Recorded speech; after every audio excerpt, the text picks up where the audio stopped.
নমস্কার, আমি বৈশাখী। শিল্প সাহিত্যবাই বৈশাখী চ্যানেলে সকল শ্রোতা বন্ধুদের স্বাগত জানাই। আজ আপনাদের বলবো গল্প রাতের পোশাক। গল্প পাঠ এবং গল্প লেখায় আমি বৈশাখী বিশ্বাস দেবনাথ। গল্পটি প্রাপ্তমনস্ক শ্রোতা বন্ধুদের জন্য। প্রথম থেকে শেষ পর্যন্ত শুনবেন। ভালো লাগলে অবশ্যই লাইক করবেন, কমেন্ট করবেন, শেয়ার করবেন এবং আপনাদের প্রিয় চ্যানেল শিল্প সাহিত্যবাই বৈশাখী সাবস্ক্রাইব করে বেল বাটন প্রেস করে পাশে থাকতে একদম ভুলবেন না। বন্ধুরা, শিল্প সাহিত্যবাই বৈশাখী এখন চলে এসেছে ইউটিউব মিউজিক পডকাস্টে।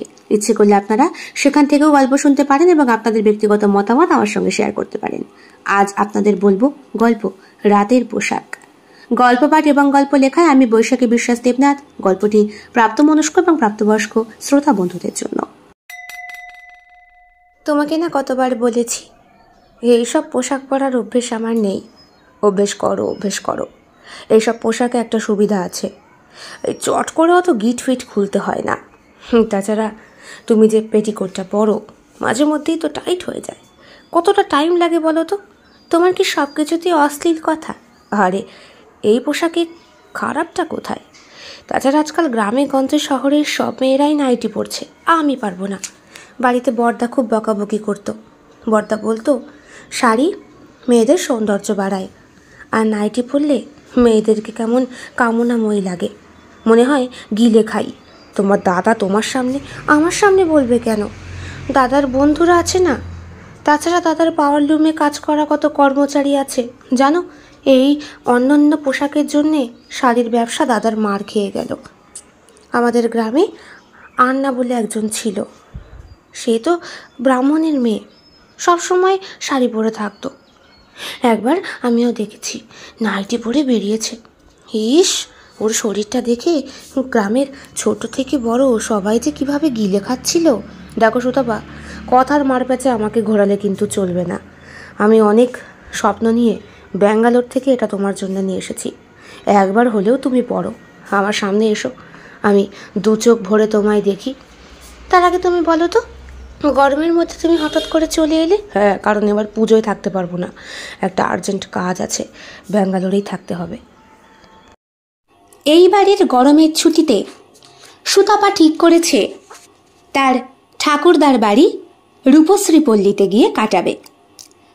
বিয়ের পর সুতপা সেই যে শ্বশুর বাড়ির ঘরবন্দি হয়েছে, বাড়ির বাইরে পা রাখতে গেলেই শ্বশুর শাশুড়ি স্বামী এবং বিবাহিতা বিধবা ননদের পারমিশন নিতে হয়।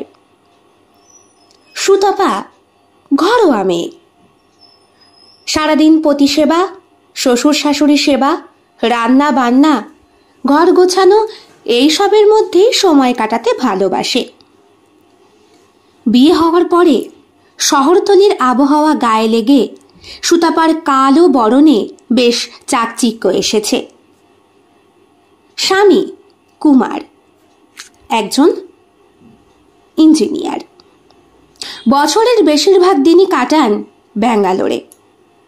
সেইখানে ওনার নিজস্ব ফ্ল্যাট আছে। পুজোর সময় প্রত্যেকবার বাড়িতে আসেন, মাস দুয়েক পরে আবার ফিরে যান। স্ত্রীকে নিয়ে যাওয়ার কথা একবারও বলেন না। সুতপাও নিজে মুখে কখনো বলে না, ওর কাছে সংসারটাই সব। বিয়ের সময় শাশুড়ি মা স্পষ্ট জানিয়ে দিয়েছিলেন সুতপার বাবা মাকে, দেখুন, আমরা একটা ঘরোয়া মেয়ে চাই, মোটামুটি ঘরে থাকবে এমন, ঘরের কাজকর্ম করা, ও আর কি এমন, সকালে দুটো রান্না বান্না করা, সকালের রান্না দিয়েই দুপুরবেলা আমাদের কাজ হয়ে যায়, আর সন্ধেবেলা দুটি ভাত ফুটিয়ে দেবে, আমার জন্য 4টে রুটি আর শ্বশুর মশাইয়ের জন্য খানচারেক রুটি। মেয়ে যদি আপনাদের রুটি খায় তো খাবে, আমার মেয়ে কিন্তু বাবা আবার রুটি খায় না, তার গরম গরম সিদ্ধ ভাত হলেই যথেষ্ট। শ্বশুর মশাই আর শাশুড়ি মা চুপচাপ মেনে নিয়েছিলেন, মানে কুমারের অর্থাৎ সুতপার মা বাবা। বাবা পেনশন পান সামান্য, ছিলেন স্কুলের কেরানি। যে স্কুলের কেরানি ছিলেন সেই স্কুলে সুতপা পড়াশোনা করেছে, উচ্চ মাধ্যমিক পাশ করেছে এবং শহরেরই একটি কলেজ থেকে গ্র্যাজুয়েশন কমপ্লিট করেছে। চাকরি বাকরি করার মতো ইচ্ছে সুতপার কোনো দিন ছিল না। মেয়েটা এমনই, বরাবরই ঘরে থাকতে ঘরের কাজ করতে ও পছন্দ করে। তবে ঠাকুমার কাছ থেকে সেলাইয়ের কাজ শিখেছিল।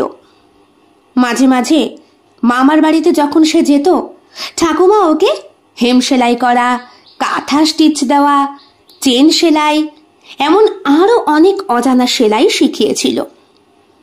মেয়েটা যখন একা ঘরে বসে থাকে তখন টেবিল ক্লথ সেলাই করে, না হলে বিছানার চাদর অথবা বালিশের ওয়ার।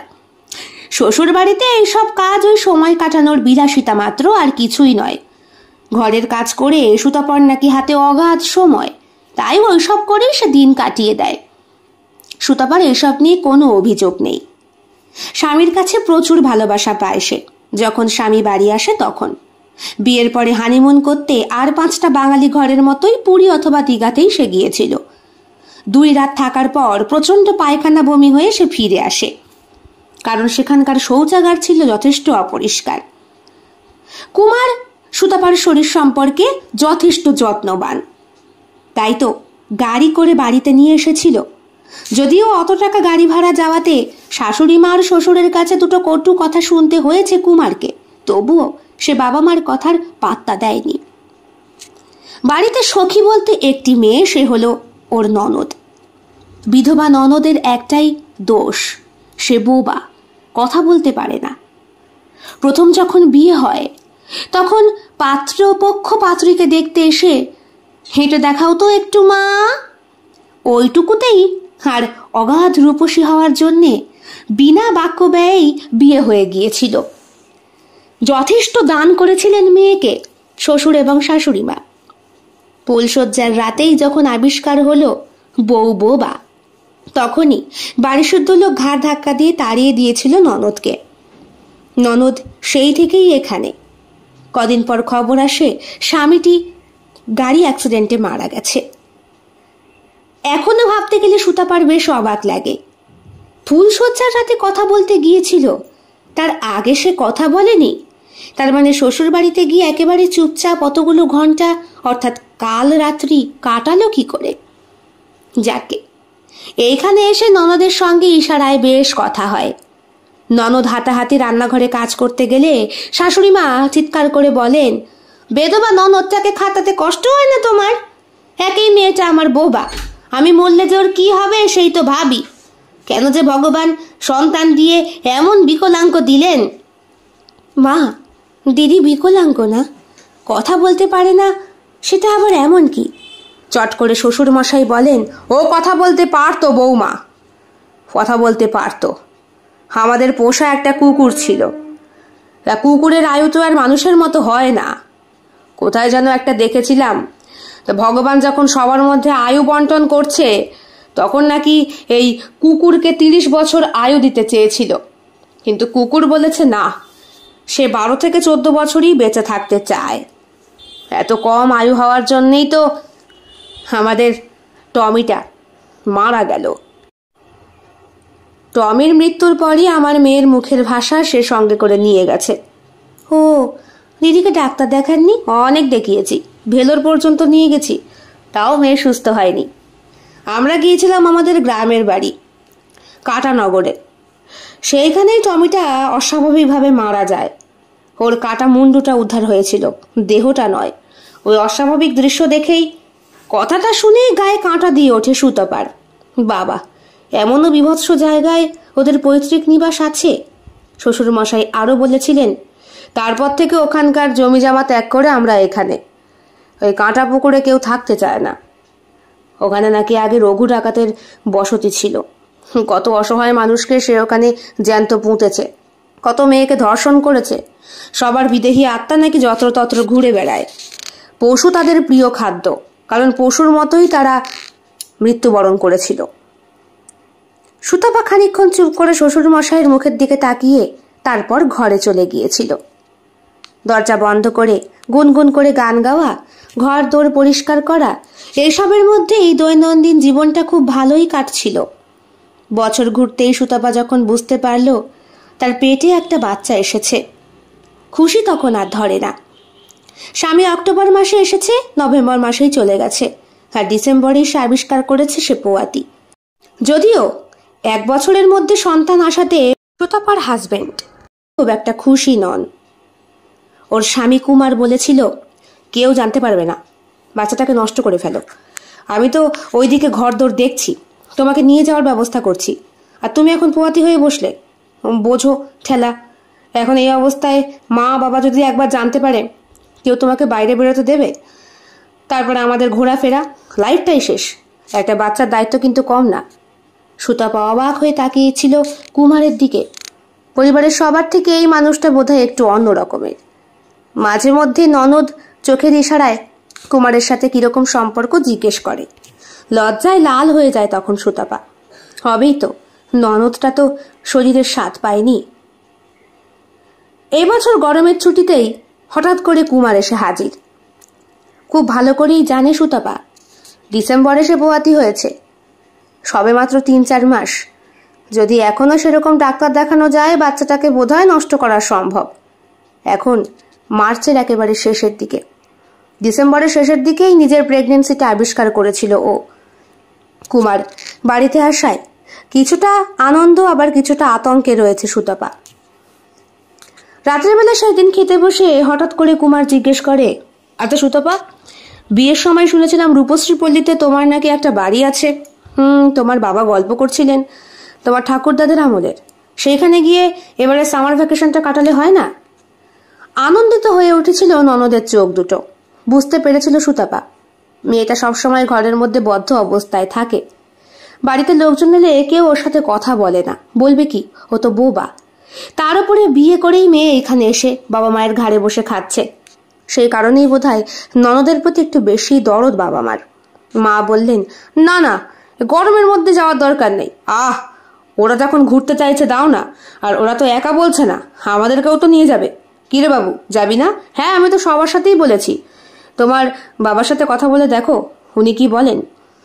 সুতপা এক পায়ে খাড়া। বিয়ের পর সেই দীঘা ছাড়া আর কোথাও ঘুরতে যেতে পারেনি। সুতরাং ঘরে এসেই বাবাকে একটা ফোন করে। বাবা ফোন রিসিভ করে বললেন, আর জায়গা পেলি না? শেষ অব্দি ওই এদোগ্রাম। এদোগ্রাম কোথায় বাবা? গুগল ম্যাপে সার্চ করলে দিয়ে দেবে। রানাঘাটেই তো, আমরা ওখানে যাব। কদিন থাকবো? ঠিক আছে, আমি তাহলে মালিকে বলে বন্দোবস্ত করে রাখছি। ভিটে বাড়িটা বোধহয় এখনো অপরিষ্কার। ওইখানকার পাঁচিলও কিন্তু ভেঙে পড়েছে। পুরনো বাড়ি, সব বুঝেছি, কিন্তু তোমার জামাই চাইছে ওখানে গিয়ে কদিন থাকতে। আমারও খুব ইচ্ছে। সেই তো ছোটবেলায় গিয়েছিলাম মায়ের সঙ্গে, আর তো যাওয়া হয়নি।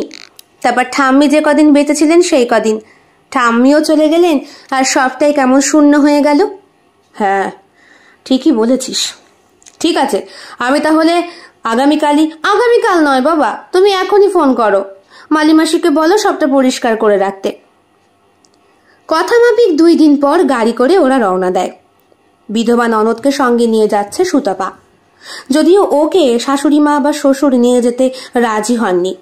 মেয়েটা যদি এমন কিছু দেখে আবার ভয় পেয়ে যায়, কিন্তু সুতপার মন বলছে এইখানে এসে সে সুস্থ হয়ে যাবে, ভালো হয়ে যাবে।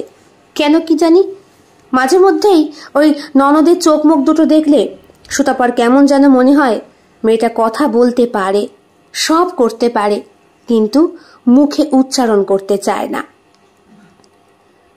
বিয়ের পরে প্রথমে এখানে আসায় গোটা পরিবার খুব খুশি।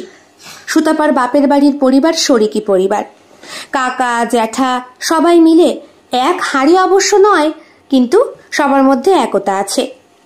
বেশ আনন্দ করে সুতপাকে বরণ করে নিলেন শাশুড়ি মা। তারপর জামাইকে উদ্দেশ্য করে বললেন, বসো বাবা, গরমে রোদে পুড়ে এসেছো, এই নাও। ঠান্ডা লেবুর শরবত খেয়ে একটা তৃপ্তির আরামের ঢেকুর তুলে কুমার বলল, হ্যাঁ মা, তবে দেখবেন ওই জামাই আদর করতে গিয়ে আমাকে এমন খাওয়া খাওয়াবেন না যে শহরে ছুটতে হয়। কেন বাবা? না, আগের বার মনে আছে তো? সুতপার বেশ মনে আছে। আগের বার খাসির মাংস, গলদা চিংড়ি, সর্ষে ইলিশ, পাবদা সবটা খেয়ে পরের দিনই পায়খানা বমি ছুটেছিল কুমারের। শ্বশুর বাড়িতে আর থাকা হয়নি। এসেছিল 3-4 দিন থাকবে বলে পুজোর সময়। শেষমেশ হাসপাতাল সই হয়ে 8 বোতল স্যালাইন টানতে হয়েছে। শাশুড়ি মা হেসে বললেন, কেন যে এমন বলো, তুমি হলে গিয়ে আমার ছেলের মতো। সুতপা হলো আমার একমাত্র মেয়ে। হ্যাঁ, তা বললে কি হয়? বললেন বড়দা। আরে বড়দা, কোথায় ছিলেন? এই মাঠে গিয়েছিলাম। বলো খবর কি? ভালো। আপনার? বেশ ভালো। তা বড়দা, বিয়ের সানাইটা কবে বাজছে? আর বলো না, কাজকর্মের অবস্থা একদম ভালো নেই। মালিক সুতো দিচ্ছে না, টানা উঠে পড়ে আছে। কবে থেকে কর্মচারীগুলোকে বিনা পয়সায়, এখন তো কর্মচারীগুলো কাজ খুঁজছে। কি যে করি। আপনার পাওয়ারলুম বুঝি ভালো চলছে না? আর ভালো কি করে চলবে বলো? এই গ্রামে সুতোর কাজ যে হয় না বললেই চলে। সুতোর কাজ হয় না? বাবা তুমি জানো না, বললেন শাশুড়ি মা। আমাদের এই গ্রামে একটা ঘটনা ঘটার পর থেকেই তো সুতো আদান প্রদান বন্ধ হয়ে গেছে। কিরকম? সেই সব গল্প পরে করবো খনি। না মানে আমি ঠিক, আরে শোনো, এখানে হাট বাজার সব বসে, কয়েকটা পাওয়ারলুমও চলে। তার মধ্যেই তোমাদের বর্দার পাওয়ারলুমটা চলছে, ওই ঠেকায় বেঠাকায়। যেহেতু নিজের টানা নিজেই মালিক, তাই কর্মচারী দিয়ে খাটাতে পারে। এছাড়া মহাজনের সঙ্গে ভালো ওঠা বসা আছে। শহর থেকে মাল আনে, সেই ব্যাঙ্গালোর, কলকাতা, বেনারস, এই সব থেকে। এক একটা বেনারসি শাড়ি তৈরি হয় এখানে। ও বাবা, তাই নাকি? হ্যাঁ হ্যাঁ, কত ইচ্ছে ছিল মেয়েটাকে ওই শাড়ি দিয়ে বিয়ে দেবো, কিন্তু কি করব বলো তো, সেই সময়টাই মায়ের আশা পূরণ করতে পারলাম না, পাওয়ারলুমটা বন্ধ হয়ে গেল। বেশ খানিকক্ষণ এসবের কথাবার্তা চলছিল। সুতাপার চোখটা আটকে রয়েছে বিধবা ননদের দিকে। এই বাড়িতে ঢোকার পর থেকেই মেয়েটার মুখটা কেমন যেন শুকিয়ে গেছে। গ্রাম্য পরিবেশে গেলেই ওর একটা বোধহয় আতঙ্কের সৃষ্টি হয়। ছোটবেলায় নিজের প্রিয় কুকুরটাকে বিভৎস অবস্থায় দেখতে পেয়েই বোধহয় ভয়টা মনের মধ্যে বাসা বেঁধেছে। ইশারায় জিজ্ঞেস করলো সুতপা চুপ করে সে কেন রয়েছে। সাদা থানের আড়ালে বিড়াল চোখের মেয়েটা, লম্বা ঘন কালো কোকড়ানো চুল, কেমন যেন বিভৎস প্রতিমার মতো, ঠিক ধূমাবতীর অবতার। সুতপার চোখের দিকে তাকিয়ে সে ইশারায় বোঝালো বাইরে একটা কুকুর বসে আছে। দেখে সুতপা বলল, ও মা, মা এটা কালু না? হ্যাঁ কালু, আজকে কালুর 18 বছর বয়স পূর্ণ হয়েছে। কুকুর এতদিন বাঁচে? বাঁচে রে বাঁচে, মানুষ যেরকম লাগাম ছাড়া বেঁচে থাকে জানিস না? তোর ঠাম্মিকেই দেখ না, প্রায় 99। আর 1 বছর হলেই। হ্যাঁ ঠিকই বলেছ। আরে মশাই, যার যখন সময় হবে সে তখন যাবেই, সে 9 কি আর 90 কি। সবাই বলে হাসাহাসি করছে, কিন্তু কালো কুকুরের চোখ দুটো সুতাপার দিকে তাকিয়ে, আর সুতাপা তাকিয়ে রয়েছে ওর ননদের দিকে। ত্রিকোণ ভাবে যেন একে অপরের মধ্যে কত ভাষ্য বিনিময় চলছে। দুপুরবেলায় বেশ তেলে ঝোলে রান্না হয়েছে আজকে। হ্যাঁ, তোপসে হয়েছে, চিতল হয়েছে, আর হয়েছে কাটা পোনার ঝোল। এই পোনা মাছ এই পুকুর থেকেই তোলা। এইখানে আসবে বলে মালিমাসি ভোর ভোর সব কিছু পরিষ্কার করে রেখেছে। একদিন সময় চেয়েছিল ঘরদোর পরিষ্কারের জন্য। কথা মাফিক এই দোতলা বাড়িটা সম্পূর্ণ সাফ। সামনে কোনো পাঁচিল টাচিল নেই, একটা তুলসী মঞ্চ আছে, আর কতগুলো রয়েছে মাটির ঘর। সেখানে এক সময় গরুর গোয়াল ছিল, এখন গরুও নেই, গোয়ালও নেই, গোবরের গন্ধও নেই। বাড়িটাতে চুন রং করা হয়েছিল বছর 5 আগে, আর কিছু করা হয়নি। সেই তো সুতাপার বিয়ের সময় এখানকার আত্মীয়রা গিয়েছিল। তবে বাড়িটা কিন্তু বিরাট বড়, অনেকগুলো শরিকি ঘর, প্রত্যেক ঘরেই ওদের আত্মীয় কুটুম সবাই রয়েছে। তবে ঘরগুলো অপেক্ষাকৃত এখনকার ঘরের থেকে বেশ বড় বড়। মোটামুটি ঘরগুলো ভেঙে যদি প্রমোটারের কাজ করা হয় তাহলে এই বাড়িতে একটা বিরাট বড় ফ্ল্যাট অনায়াসেই তোলা যায়। কিন্তু এই গায়ে কোনো প্রমোটারের পা পড়ে না। তার উপরে এখানে কলকারখানা তো বন্ধ কাজকর্মের, সেই ঘটনার পর থেকে। রসিয়ে সবাই মাটিতে বসে কলা পাতায় আর মাটির ভাঁড়ে খাবার খেলো।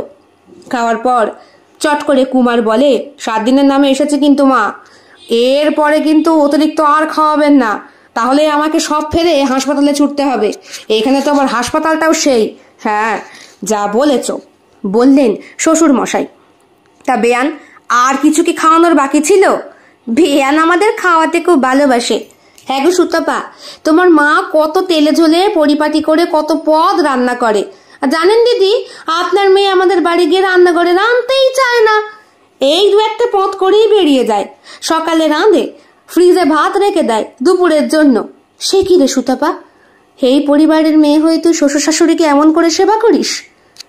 ননদ তাকিয়ে রয়েছে মায়ের দিকে। বোবা মেয়েটা কিছু বলতে পারে না ঠিকই, কিন্তু মিথ্যে কথাও সহ্য করতে পারে না। খেতে বসেই সে কেমন যেন গোঙাতে শুরু করেছে। যদি মুখ থেকে বল ফোটে না তাহলে মাকে একেবারে উচ্ছন্নে দেবে। সামলে নিলেন কুমার, বললেন, আহ মা, তোমরা কটা মানুষ খাও, বাবা সুগারের পেশেন্ট, তুমিও তো তাই। কোলেস্টেরলের রুগী, তো অত তেল মশলা খাবার তোমার পক্ষে ঠিক না। তার উপরে মা আজকে রান্না করেছেন, আমরা এসেছি তাই। মা, আপনি কিন্তু রাত্রেবেলা এসব তেল মশলা জাতীয় খাবার করবেন না। যাও দুদিনের জন্য বেচারি বেড়াতে এসেছে, শেষে আবার হাই কোলেস্টেরল নিয়ে। না না বাবা, আমি তো দিদির রান্নাটা আলাদা করে করেছি, দেখেছিস? এই বাড়ির মেয়ে হয়েও তোর বউকে দেখ। কুমার সুতাপার দিকে তাকিয়ে চোখের ইশারা দেয়। সুতাপার চোখ থেকে তখন টপ টপ করে জল পড়ছে। বাবা মা দাদা এরা চুপ করে সহ্য করলো, মুখের ওপরে কেউ প্রতিবাদ করলো না। ভাবে সুতাপা। প্রত্যেকের জন্য আলাদা আলাদা ঘর রয়েছে। শরিকি বাড়ির আত্মীয়রা সবাই দুপুরবেলা এসে যার যার ঘরে বসে গল্প করছে। এখানে বৌদি আছে, রাঙা বৌদি। এই বছর 5 আগে তারই বিয়ে হয়েছিল। সুতাপা তখনও আইবুড়ো। বৌদি চুল বেঁধে দিত, বৌদি ভাত খাইয়ে দিত। বেশি আদিক্ষেতাপানা দেখার জন্যে আবার মায়ের কাছে কথাও শুনতে হতো সুতাপাকে। খুড়তুতো জ্যাঠার সাথে বাবার একটা অশান্তি বেঁধে আছে, এই পুকুর সংক্রান্ত, লিজে পুকুর নেওয়া নিয়ে। এই বছর নাকি ওদের ছিল লিজ, কিন্তু ঠকিয়ে উনি নিয়ে নিয়েছেন। ছোটখাটো অশান্তি পরিবারে লেগেই থাকে, যদিও এই বৌদি আর সুতাপার মধ্যে সম্পর্কের কখনো চির হয় না। হ্যাঁ রে, এতদিন পরে মনে পড়লো আমার কথা। কত বছর পর এলি বলতো?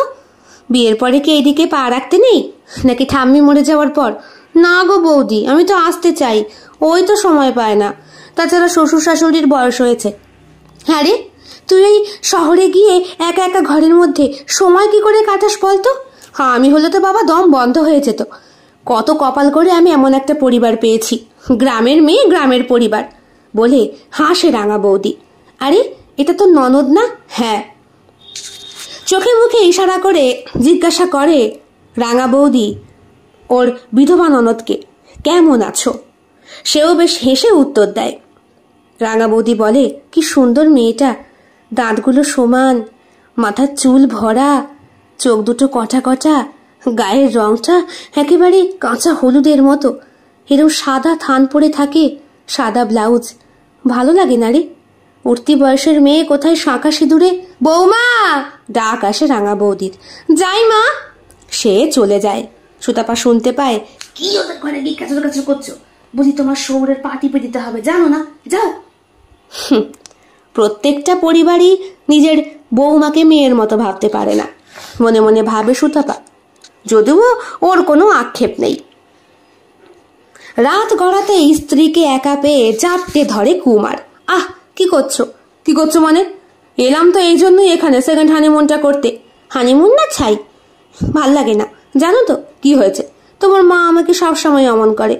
তুমি বিশ্বাস করো এইসব কথা? প্রত্যেক দিন সকালে রান্না করার আগে তোমার মাকে জিজ্ঞাসা করে নি আজকে মা কি রান্না করব। তখন বলে তোমার যা মন চায় করো। আমি তাই আমার মতো করে বেরিয়ে যাই। জানো, 7 কেজি করে তেল লাগতো, কমিয়ে কমিয়ে 2 কেজিতে এনে ঠেকেছি। তাও নাকি আরো কম করতে হবে। অমন করে কি খাওয়া দাওয়া করা যায়, রান্না করা যায় বলো? ডাল যখন সোমবার দিই 1 চিমটে দিই, তাতে সর্ষেও ঠিক মতো ভাজা হয় না, শুকনো লঙ্কাও না। হঠাৎ দরজায় টোকার শব্দ। এখন আবার কে এলো? দাঁড়াও আমি দেখছি। আহ, তুমি বসো না, তোমার সাথে গল্প করবো। দাঁড়াও। আরে বাবা, দরজায় টোকা দিচ্ছে, সে দিচ্ছে দিক। স্বামী স্ত্রী ঘরে এখন প্রাইভেট অবস্থায় রয়েছে, এই প্রাইভেসি ভাঙাতে যে আসে সে মহামূর্খ। বলেও নিজেই যেন অপদাস্ত হয়ে গেল কুমার। বলল, এই না না, খোলো খোলো, পরে দেখাচ্ছি। লেকচার যখন রাখতে পারেন তা লেকচার মারো কি করতে? এই তোমার এই খেঁচানিগুলোই না আমি ব্যাঙ্গালোরে বসে মিস করি। খুব শিগগিরই তোমায় নিয়ে যাব। এই শোনো, বাচ্চাটার অবস্থা কি? বাচ্চা বাচ্চা ভালো আছে। হ্যাঁ, আমি ওকে মারতে পারবো না। আহ, আমার কথা আগে শোনো। না না না, আরে শোনো না, তোমাকে আগে যাব নিয়ে রামপুরহাট যাব, ওখান থেকে আমরা আসানসোল যাব, তারপরে অন্যদিক ঘুরে দার্জিলিং ঘুরবো, শিলিগুড়ি ঘুরবো, সে সব ঘুরবো বাচ্চাকে নিয়ে। ভুটান, নেপাল, সিকিম, তোমার না এগুলো দেখার ইচ্ছে? আমাকে বিয়ের আগে বলেছিলাম, তোমার মনে আছে? তা থাকবে না? একটা বাচ্চা মাঝখান থেকে এসে সবকিছু নষ্ট করে দেবে। কেন শুধু শুধু ওটাকে পেটের মধ্যে রেখেছো? তোমাকে গ্রামে আমি এই জন্যই নিয়ে এসেছি, এইখানকার ডাক্তার দেখাবো। এখানেও তো একটা হাসপাতালও আছে। আচ্ছা, এসে তো পশু চিকিৎসার, ওই হলো, ওখানেও হবে। পশুদের বুঝি বাচ্চা নষ্ট হয় না? তুমি কি গো? এদিকে দরজায় টোকা সমানে বেড়েই চলেছে। এই তুমি ছাড়ো তো, আমি গিয়ে দেখি। দরজা খোলার সঙ্গে সঙ্গেই দেখতে পায় সুতাপা বিধবা ননদটি এসে দাঁড়িয়ে। কি হয়েছে দিদি, কিছু বলবে? ননদ ইশারা করে দেখাচ্ছে কিছু একটাই ভয় পেয়েছে। কি গো, তুমি বসো, আমি একটু আসছি দিদির সাথে। সুতপা ননদকে অনুসরণ করে যায়। রাত্রেবেলা শোয়ার জন্য সে নাইটি পরেছে। ননদের পরনে কিন্তু সাদা থান। শ্বশুরবাড়িতে যাওয়া পর্যন্ত কোনোদিন মেয়েটাকে ভালো করে হাসতে দেখেনি সুতপা। সবসময় মন মরা হয়ে বসে থাকে। ননদের ঘরটা ওদের প্রত্যেকের ঘরের থেকে একটু দূরে, অর্থাৎ ঘরটাকেই যেন সবাই আলাদা করে এমন করে দিয়েছে যে বিধবা মানুষ আর কারোর সঙ্গে একসাথে বসে সময় কাটাতে পারে না। ঘরে ঢুকে দেখে সুতপা দক্ষিণ দিকে জানলা খোলা। দোতলার ঘর থেকে দক্ষিণ দিকে জানলার নিচে বেশ জঙ্গলের মতো ঘেরা একটা ছোট্ট জমি জায়গা। তার পাশে আবার বড় বড় বাড়িঘর রয়েছে। তবুও নিশুতি রাতে বাড়িঘরের উপস্থিতি অন্ধকারটা টের পেতে দেয় না। কি হয়েছে বলো? দেখায় ইশারায় সেই কালো কুকুরটা ওইখানেই বসে। কালু, ওর তো ওটা জায়গা। ভালোই তো হলো, তোমাকে পাহারা দেবে। তুমি এখানে বসো, থাকো না, কিচ্ছু হবে না। উ করে জানায় মেয়েটি সে একা থাকতে ভয় পাচ্ছে। সুতপা এবার করে কি? ঘরে তার স্বামী তার জন্য অপেক্ষা করছে, আর একদিকে এখানে দিদিটা। হেও তো একটা অবলা পশুর মতোই। আমি মাকে ডেকে দেব? সে ইশারা করে বোঝায় মাকে ডাকলে মা রাগ করবে। মা তাকে এখানে আসতেই বারণ করেছিল। বাড়িতে সেখানে মনু জেঠু আছে, উনি বাড়ি দেখাশোনা করে, ওনার কাছে থাকতে বলেছিল। কিন্তু একা এরম একটি যুবতী বিধবাকে বাড়িতে রেখে আসতে কুমার রাজি হয়নি। তার উপরে মনু জেঠুর চরিত্র খুব একটা ভালো না। আজ এ কাল সে, ওনার বদনাম লেগেই রয়েছে। তবে মানুষটা যেই কাজের দায়িত্ব নেন সেই কাজটা খুব কর্তব্যের সঙ্গে করেন বলেই কদিন বাড়ির বাইরে বেরিয়ে নিশ্চিন্তে ওনাকে বাড়ির ভরসাতে রেখে আসা যায়। আচ্ছা, তাহলে আমি এখন কি করব? আমি থাকবো তোমার কাছে? ইশারায় হ্যাঁ বলে মেয়েটি। সুতপা অগত্যা দরজা বন্ধ করে ওকে নিয়ে শুয়ে পড়ে। গভীর রাতে সুতপা বুঝতে পারে কুমার এসে দরজার সামনে পায়চারি করছে আর বিড়বিড় বিড়বিড় করে কি সব যেন বলছে। তাকিয়ে দেখে ঘুমিয়ে পড়েছে ননদ। একটা অবোধা শিশুর মতো মুখের কাছে আঙুলটা নিয়ে সুতপাকে জড়িয়ে শুয়ে রয়েছে। শ্বশুরবাড়িতে যাওয়ার পরে এই মেয়েটি ওর সব থেকে আপনজন। কথায় বার্তায় কিছুই বোঝাতে পারে না, অবলা প্রাণীর মতো। সুতপার মাঝে মাঝে মনে হয় সত্যিই বোবার কোনো শত্রু থাকে না। যখন কারো কাছে বেশি কথা বলা হবে, মনের কথা, অথবা কারো দোষ ধরা হবে, তখনই তুমি মানুষের কাছে খারাপ হয়ে যাবে। কিন্তু এই বিধবা মেয়েটি দোষ গুণ বিচার করে না, কারণ তার তো কোনো মুখের ভুলই নেই। কি তখন অসভ্যের মতো দরজার কাছে পায়চারি করছো? কি হয়েছে বলো তো? তুমি ঘরে চলো। আরে বাবা, দিদি ঘুমোচ্ছে। দিদি তো ঘুমিয়ে পড়েছে, আর উঠবে না, তাছাড়া ঘুমের বড়ি খায়। তুমি চলো এখন। সুতপা যেতে চাইছিল না, কিন্তু জোর জবরদস্তি ওকে ঘর থেকে নিয়ে যায়। সুতপাও স্বামীর কথা অনুসরণ করে অনিচ্ছা সত্ত্বেও ঘরে গিয়ে দুয়ারটা বন্ধ করে দেয়। পরের দিন সকালবেলা ঘুম থেকে উঠেই বাড়িতে রব পড়ে গেছে। বিধবা বোনটাকে খুঁজে পাওয়া যাচ্ছে না। রাত ঠিক 1:30 নাগাদ সুতপা ওই ঘর থেকে এই ঘরে এসেছিল। আসার সময় দরজাটা বাইরে থেকে ভেজিয়ে দিয়ে এসেছিল। গোটা বাড়িটাই গ্রিল দিয়ে ঘেরা, সুতরাং বাড়িটার কলাপসেবল গেটটাকে ভেঙে যদি চোর না ঢোকে, তাহলে বাড়ির লোকেরই কারো কাজ ওই মেয়েটিকে অপহরণ করেছে। আমার মেয়েটাকে এই জন্যই আমি আনতে চাইছিলাম না। বারবার অভাগীকে বললাম, তুই যেখানেই যাস তোর কপাল সেখানেই পড়ে, তুই থাক, তুই বাড়ি থাক, মনুকে তো রেখে যাচ্ছি। কিছুতেই কুমার কথা শুনলো না। এবার আমার মেয়েটাকে ফিরিয়ে এনে দে। মেয়েটাকে ফিরিয়ে এনে দে তো করছো। দিদি তো তোমাদের বোঝা, সবসময় উল্টোপাল্টা কথা শোনাও, হিট মারো। মা হয়ে নিজের সন্তানকে গালাগাল দিতে তোমার কষ্ট হয় না মা? কুমার, বাবা তুমি চুপ করো। বহুদিন সহ্য করেছি, বিয়ের পর থেকে লক্ষ্য করছি একমাত্র সুতপাই ওর সাথে ভালো করে কথা বলে, বন্ধুর মতো আচরণ করে। আর এই জন্যই সুতপাকে ও ছাড়তে চায় না। সুতপা বাপের বাড়ি আসবে শুনলেই ওর চোখ থেকে জল পড়ে। তোমরা বোঝো না দিদি যে কত অসহায়? কত করে বললাম ওকে আবার বিয়ে দাও, যা লাগে লাগুক ওকে বিয়ে দাও, এমনকি পরিবারের লোককে জানিয়ে বিয়ে দাও। দিদির বিয়ে যখন ঠিক করেছিলে তখন বারবার বলেছিলাম অমন মিথ্যে করে বিয়ে দিও না, এতে হিতে বিপরীত হবে। হলোও তাই। বিবাহিত মেয়ে বাড়ি ফিরে এলো, কি না সে বোবা, কথা বলতে পারে না। মিথ্যে বলে বিয়ে দেওয়া হয়েছিল। সত্যি বললে হয়তো এদিক ওদিক হতো, কিন্তু বিয়েটা ঠিক হতো আর বিয়েটা টিকেও যেত। এখন এইসব কথা বলে আর তোমার মাকে দোষ দিয়ে কি হবে? দিদিকে খোঁজার ব্যবস্থা করো। এই গ্রামে আমি কোথায় খুঁজবো বলো তো বাবা? কলাপসেবল গেট ভেতর থেকে বন্ধ ছিল, এবার তোমরাই। না না না কুমার, এমন করে আমাদের দিকে তাকিয়ে আঙুল তুললে তো হবে না। আমরা কি করেছি বলে সুতাপার দাদা।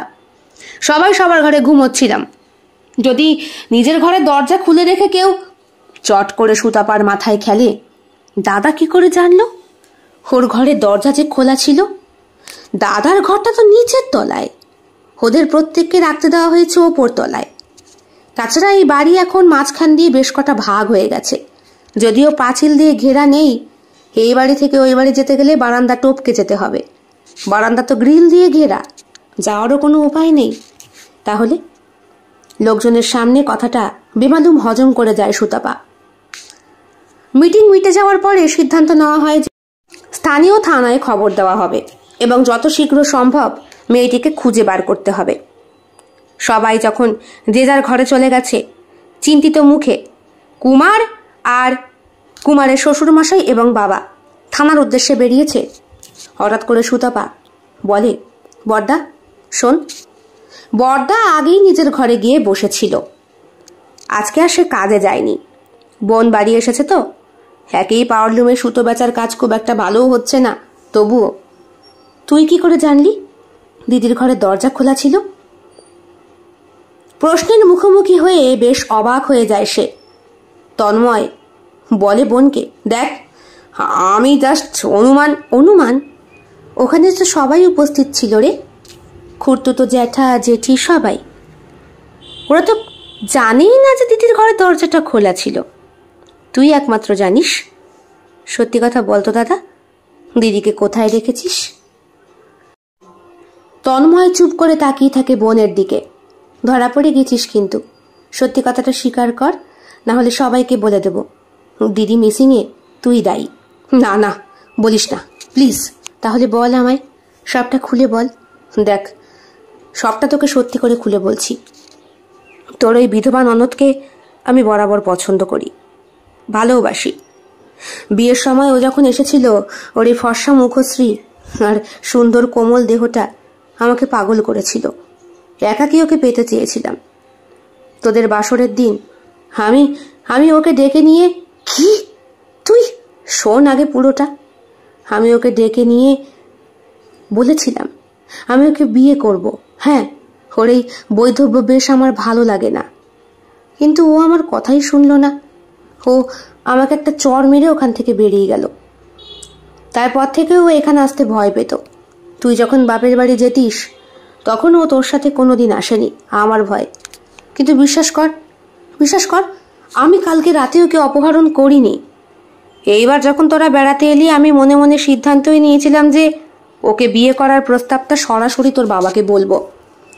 ইভেন কুমার যখন বলল ওকে আবার বিয়ে দিতে চায়, তখন তো আমার মনে লাড্ডু ফুটলো, যাকে চাই তাকে পাবো। কিন্তু আমি সত্যি ওকে অপহরণ করিনি, সত্যিই করিনি। কিন্তু তন্ময়ের কথা বিশ্বাস করে না সুতাপা। দেখ দাদা, 24 ঘন্টার মধ্যে যদি দিদিকে খুঁজে না পাওয়া যায়, তাহলে কিন্তু পুলিশকে আমি তোর নামটাই বলবো। শোন, তুই বোন হয়ে, হ্যাঁ একটা মেয়ে হয়ে আর একটা মেয়ের ক্ষতি করতে পারবো না, যতই তোর বোন হই না কেন। তাছাড়া দিদি খুব নিরীহ বলে চুপ হয়ে যায় সে। আচ্ছা দাদা, কালুকে দেখেছিস? কালু না তো, সকাল থেকে কালুকে দেখা যাচ্ছে না। তাই? কিন্তু কালু গত রাতে কোথায় ছিল? গত রাতে কালু দিদির ঘরের ঠিক পাশে দক্ষিণের জঙ্গলটার কাছে ছিল। ও তো ওখানেই থাকে রে, পাহারা দেয়। ও অজানা কাউকে দেখলেই চিৎকার করে। এই দাঁড়া, কালু চিৎকার করবে কি করে? মানে কালু তো বোবা। কালু বোবা? কই না তো। আরে না, কালু বোবা হয়ে গেছে একটা সময়ের পরে, মানে ওর বয়স যখন 12 বছর, সেই দিন হঠাৎ করে ওর গলা থেকে শব্দ বেরোচ্ছে না। আমরা তো বেজায় অবাক। আমি হাসপাতালেও নিয়ে গিয়েছিলাম, কিন্তু ডাক্তার বলেছেন কোনো একটা কারণে ও নাকি চিৎকার করা ভুলে গেছে। এ আবার হয় নাকি? আরে বাবা হয়। কালু এখানে? হ্যাঁ, কালু এখানে ছিল, আমি নিজের চোখে দেখেছি। দিদি ভয় পাচ্ছিল ওকে দেখে, তাই তো আমি দিদির সঙ্গে শুয়েছিলাম। রাত প্রায় 1:30 নাগাদ কুমার আমাকে জোর করে ঘরে নিয়ে যায়। আমি যেতে চাইনি, অথচ আচ্ছা আচ্ছা, বুঝলাম বুঝলাম। কি বুঝলি? মানে কালু তাহলে ওকে নিয়ে যায়নি তো? থাট, দিদি একা একা ওকে দেখে বেরিয়ে গেল, তা কখনো হয়? হতেই পারে, না হওয়ার কি আছে। আমাদের এইখানে তোর বিয়ে হওয়ার বেশ কয়েক বছর আগে একটা ঘটনা ঘটেছিল। দিন যত বাড়ছে তত সেই ঘটনার কি দাদা, আমায় বল। ঘটনাটা সত্যি হচ্ছে। আমার পাওয়ারলুমের ব্যবসা তখন তুঙ্গে। মহাজনের বাড়িতে নিত্য আমার সুতো নিতে যাতায়াত করতে হয়। কয়েকদিনের মধ্যেই কারখানার মালিকেরা টানা শেষ করে ফেলছে। বলতে গেলে সপ্তাহান্তে 8 থেকে 9 হাজার টাকা আমার নিজের ইনকাম। ভাব, শাড়ির ব্যবসার কত রমরমা ছিল, বেশ ভালোই চলছিল। কিন্তু হঠাৎ করে গ্রামে এলো এক সওদাগর নাইটির ব্যবসা করতে। এমনিতেই মেয়েরা এখন শাড়ি ছেড়ে নাইটি ধরেছে, হাউস কোট পরছে, অথবা এমনি হাত কাটা নাইটিগুলো। এই গরমে এলে শাড়ি পরা তো সবাই ভুলেই যাবে, বাচ্চা থেকে বুড়ো সবাই পরবে এই নাইটি। আমাদের এই নাইটির জন্যে শাড়ির ব্যবসা যে কত মার খেয়েছে তোকে বলে বোঝাতে পারবো না। সবাই তো আর তোর মতো না রে, বিয়ের পরে শ্বশুর বাড়ি গিয়ে শাড়ি সায়া ব্লাউজ ধরবে। একটা নাইটি 150 টাকায় কিনতে পাওয়া যায়, আর একটা শাড়ি পরতে গেলে ওই সায়াটা কিনতেই লেগে যাবে 150 টাকা। তারপরে ধর ব্লাউজ আছে, শাড়ি আছে, সুতরাং প্রফিট। একটা শাড়ির টাকায় অনেকগুলো নাইটি। এরকম হিসাব করেই মেয়েরা বোধহয় শাড়ির থেকে নাইটির প্রতি বেশি ঝুঁকেছে। তা ব্যবসাপত্র হঠাৎ করে আমার বন্ধ হয়ে গেল। আমি কেন, এই গ্রামের অনেকেরই। সবাই মিলে ঠিক করলাম ওই সওদাগরের সাথে গিয়ে কথা বলবো। এসেছে দুম করে একটা বড় দোকান খুলে বসেছে মাঠের ঠিক মাঝখানটায়। প্রতিদিনই সুন্দরী সুন্দরী মেয়েদের আনাগোনা হচ্ছে ওর দোকানের আশেপাশে, আর প্রতিদিনই অনেক টাকার মাল বিক্রি করছে সে। সুতির নাইটি, শিফনের নাইটি, সে কত রকমের বাহার। এখানে নাইটির চল ছিল না তা না, তবে ওই সওদাগর আসার পর থেকে দামটা আরো বাড়লো। কয়েকদিনের মধ্যেই সওদাগর রীতিমতো মোটা টাকার থলি নিয়ে গ্রাম থেকে চলে যাওয়ার সিদ্ধান্ত নিয়েছিল, কিন্তু পারল না। কেন পারল না জানিস? কেন? তোর আন্নার কথা মনে আছে? আন্নাকালী? হ্যাঁ, আন্নাকালীর প্রেমে পড়ল সে। আন্নাকালী এক বিধবা দম্পতির সন্তান। বাবা মা সেই ছোটবেলায় মারা যাওয়ার পরে ভাই বোন একসঙ্গে থাকতো, কারোরই বিয়ে হয়নি। আন্নার বয়স 40-এর কোঠায়, আর দাদাটার 50-এর কোঠায়। দাদা নিজের শরীরের সুখ মেটানোর জন্য বেশ্যাখানায় গেলেও আন্না কোথাও যেতে পারতো না। তোর তো মনে আছে বোধহয়, যখনই আমাদের গ্রামে ভোটের জন্য বাহিনীরা আসতো, কেন্দ্রীয় বাহিনী, তাদের রান্না বান্না খাওয়া দাওয়ার জন্য ওই মাঠেই ক্যাম্প খাটানো হতো। হ্যাঁ, বাণীর মা আর আন্না মিলে একসাথে রান্না বান্না করতো। তোর মনে আছে? আন্না মুখে স্নো মেখে, ওই ছোট্ট ছোট্ট চুলে কিলিপ দিয়ে টিপ পরে, পরিপাটি শাড়ি পরে সেজে গুজে থাকতো। দেখতে খুব একটা ভালো না হলেও শরীর তো ছিল একটা।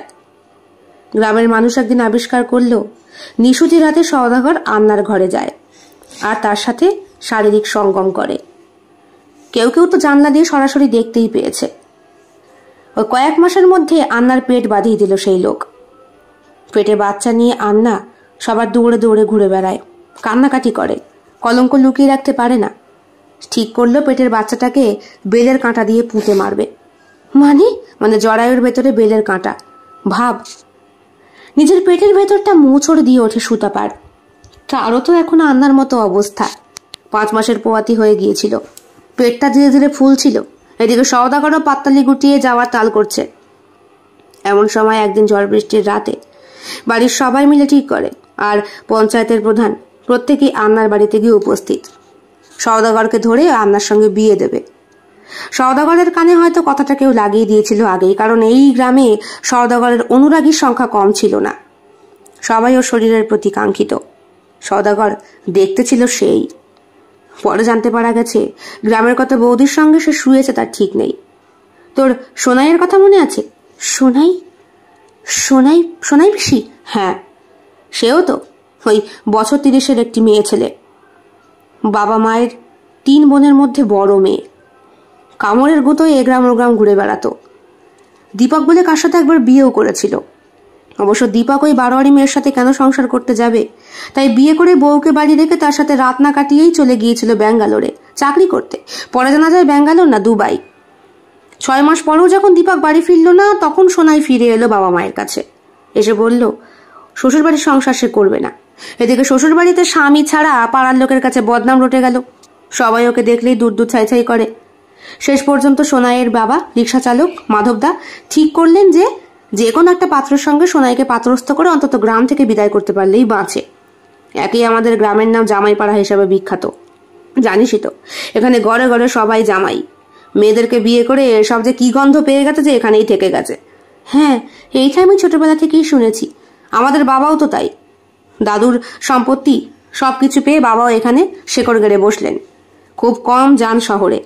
যদিও তোর বিয়ের আগে ঠাকুমা যখন চলে গেল, তখন আমরা চলে গেলাম সেখানে থাকতে।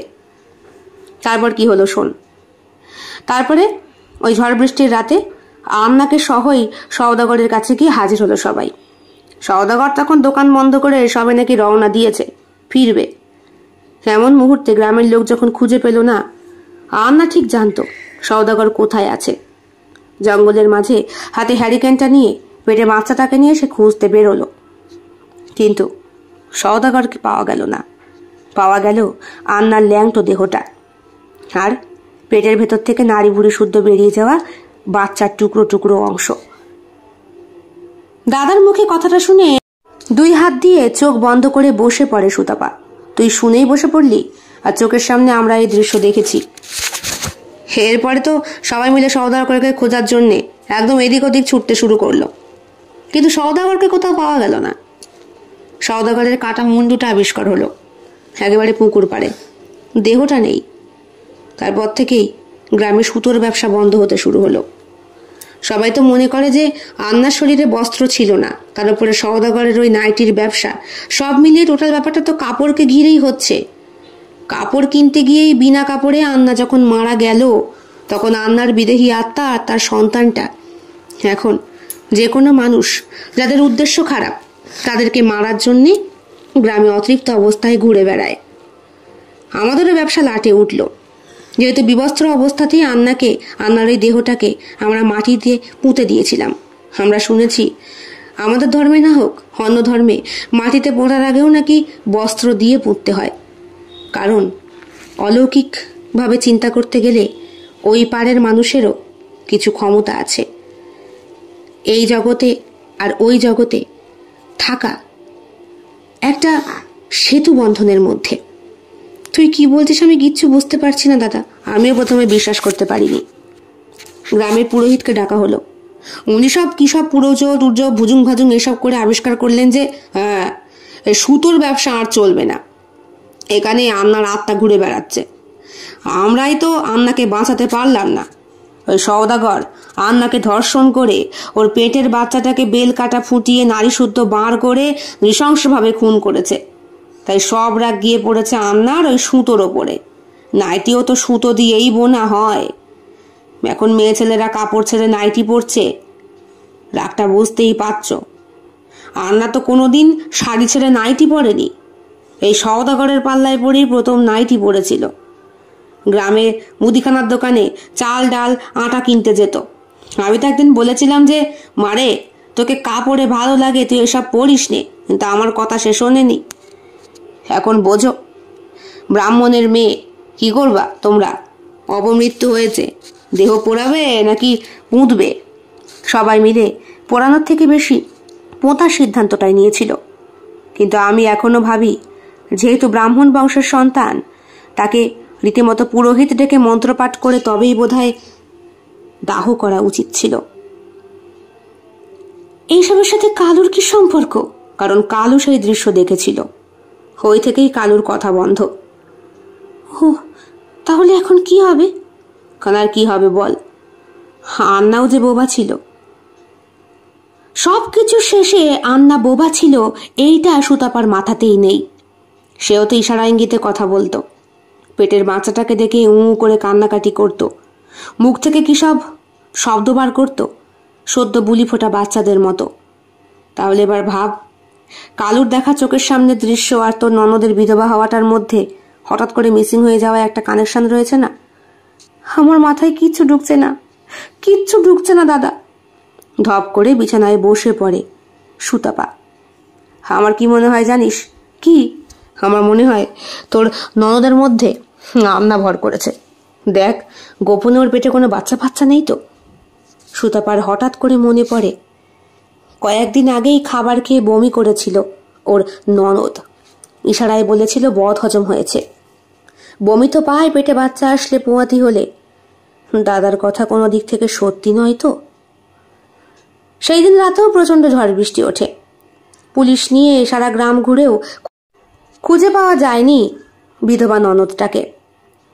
সবাই মিলে বাড়িতে খুব চিন্তিত হয়ে রয়েছে। বেশি চিন্তিত হয়ে রয়েছে সুতপা। ওর কেন জানো না আজকে মনের মধ্যে হচ্ছে ওর ননদ কথা বলতে পারবে ঠিক, আর আর এই পরিবারের কারো একটা নৃশংস বিপদ নাচছে কপালে। বেশ খানিকক্ষণ চুপচাপ শুয়েছিল সে। রাত যত গড়াচ্ছে তত চিন্তা বাড়ছে, আর তার সাথে সাথে প্রাকৃতিক দুর্যোগ সব মিলিয়ে যেন সব কিছুই একসাথেই। সুতপা, সুতপা! হ্যাঁ, হঠাৎ কুমারের ডাকে ওর সৌমিক ফিরে। কি হয়েছে? বাইরে এসো। কি হয়েছে বলো না? এসো বলছি। বাড়ির বাইরে গিয়ে সুতপা দেখে উঠোনের ঠিক মাঝখানে পড়ে রয়েছে ওর ননদের উলঙ্গ দেহটা, আর পেটের থেকে বেরিয়ে রয়েছে অসংখ্য ছেঁড়া নাড়ি ভুঁড়ির টুকরোগুলো। পাশেই বসে রয়েছে কালু, চোখ দুটো উজ্জ্বল জলজলে চকচকে। হঠাৎ করে কালুর গলায় কণ্ঠস্বর ফিরে এসেছে। সুতপা ওইভাবেই নিজের ননদকে দেখে অজ্ঞান হয়ে যায়। পরের দিন বাড়িতে পুলিশ আসে। ননদের দেহটাকে নিয়ে যাওয়া হয় পোস্টমর্টম করতে, যদিও এমন করেই মাঝখান থেকে ফেলে দেওয়া হয়েছে যে পোস্টমর্টমের কোনো উপায়ই ছিল না। কালুকেও নিয়ে যাওয়া হয়েছে পশু হাসপাতালে চিকিৎসা করার জন্যে। একটা পশু একটা মানুষকে খুঁড়ে খেলে বোধহয় কোনো কেস হয় না, আইনে তাই বোধহয় নেই, তাই পশুর কোনো শাস্তিও হয় না। সুতপার জ্ঞান ফেরার পর সবাই বলেছে যে সুতপা নাকি পোয়াতি। যা, কুমার আর পারল না বাচ্চাটাকে নষ্ট করতে। বাচ্চাটার কপাল হয়তো খুব ভালো, কিন্তু কুমারের মনে শান্তি নেই। এলো সবাই মিলে আনন্দ করতে, কিন্তু কিভাবে যেন সবকিছু জলাঞ্জলি দিয়ে ওদেরকে চলে যেতে হচ্ছে। হঠাৎ করে কুমারের একটা ফোন আসে, জরুরি, কুমারের নিজের অফিস থেকে। অফিসের বসের একমাত্র মেয়ে নাকি মিসিং, তাকে খুঁজে পাওয়া যাচ্ছে না। কুমার সবকিছু বললেও একটা জিনিস চেপে গিয়েছিল, সে ব্যাঙ্গালোরেও আর একটা সংসার পেতেছে। বসের মেয়ে, সেও নাকি গর্ভবতী। যে কোনো একটাকে বাঁচানোর চেষ্টা করেছিল কুমার, হয় নিজের বউকে নয় ওই বউটাকে, কারণ ওই বউকে সে আগে বিয়ে করেছে। লিগালি হয়তো রেজিস্ট্রি করেছে এখানে সুতপাকে, কিন্তু রামেশ্বরম মন্দিরে ভগবানকে সাক্ষী রেখেই সিঁদুর দান করা। আমার এক্ষুনি যেতে হবে। কোথায়? তোর বউকে এমন অবস্থায় রেখে তুই কোথায় যাবি বাবা? বললেন শাশুড়ি মা। একেই তোর দিদিটা এভাবে মারা গেল, গ্রামে এসে কি থেকে যে কি হচ্ছে আমার মাথায় কিচ্ছু ঢুকছে না। তুই এক কাজ কর, তুই গাড়ি বুক কর, আমরা আজই ফিরে যাই। না না, আজকে ফিরে যাওয়া যাবে না। তুমি শুনলে না, পুলিশ এসে বলে গেল যতদিন না আমাদের মেয়ের মার্ডারের কোনো হদিশ পাওয়া যাচ্ছে ততদিন। কিন্তু বাবা, এর কোনো হদিশ পাওয়া যাবে না। কেন? কারণ ব্যাপারটা কেমন অলৌকিক না, বলেছিল কুমার। তোমার মনে হয় না দিদির এভাবে মিসিং হওয়া, ওর সব বস্ত্র খুলে এরকম অবস্থা, সবটার মধ্যে একটা অন্য কিছু জড়িয়ে রয়েছে? অন্য কিছু বলতে তুমি কি মিন করছো? বাবা, একটা প্রশ্ন করব তোমাকে, বলো। আমাদের পৈতৃক একটা ব্যবসা ছিল, তাঁতের ব্যবসা, আমাদের পদবিতেও তাই বলে। তুমি আমাকে একবার বলেছিলে না আমাদের এই ব্যবসাতে নাকি একবার খুব লস চলে গিয়েছিল, সব পাওয়ারলুমের মেশিনগুলো বিক্রি করতে হয়েছিল? হ্যাঁ, তার সাথে এর কি সম্পর্ক? সেই লেটা তো বহু বছর আগেই চুকে গেছে। আমি তো ব্যবসাপত্র সবকিছু বিক্রি করে দিয়েই শহরে চলে গিয়েছিলাম। তার সাথে এর কি সম্পর্ক?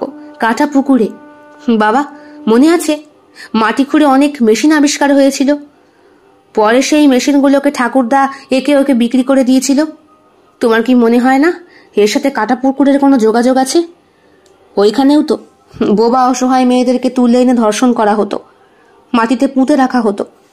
এই সব কিছু কোনো রিভেঞ্জ হচ্ছে না তো? রিভেঞ্জ টিভেঞ্জ অত কিছু বুঝি না ভাই, তবে তোমার দিদি বেঁচে থাকলে তাকে বিয়ে করতাম, এটাই আমার মনের ইচ্ছা ছিল। কি? হ্যাঁ বাবা, দাদা আমাকে আগেই বলেছিল দিদিকে খুঁজে পেলে ও বিয়ে করবে। দিদির প্রতি ওর অগাধ ভালোবাসা ছিল, কিন্তু কোনোদিন প্রকাশ করতে পারেনি।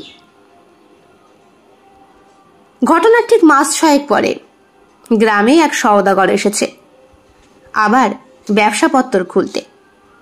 ততদিনে এই গ্রামের প্রত্যেকটা পাওয়ার লুম বিক্রি হয়ে গেছে। শাড়ির ব্যবসা লাটে তুলে দিয়ে প্রত্যেকে যে যার মতো করে কমে খাচ্ছে।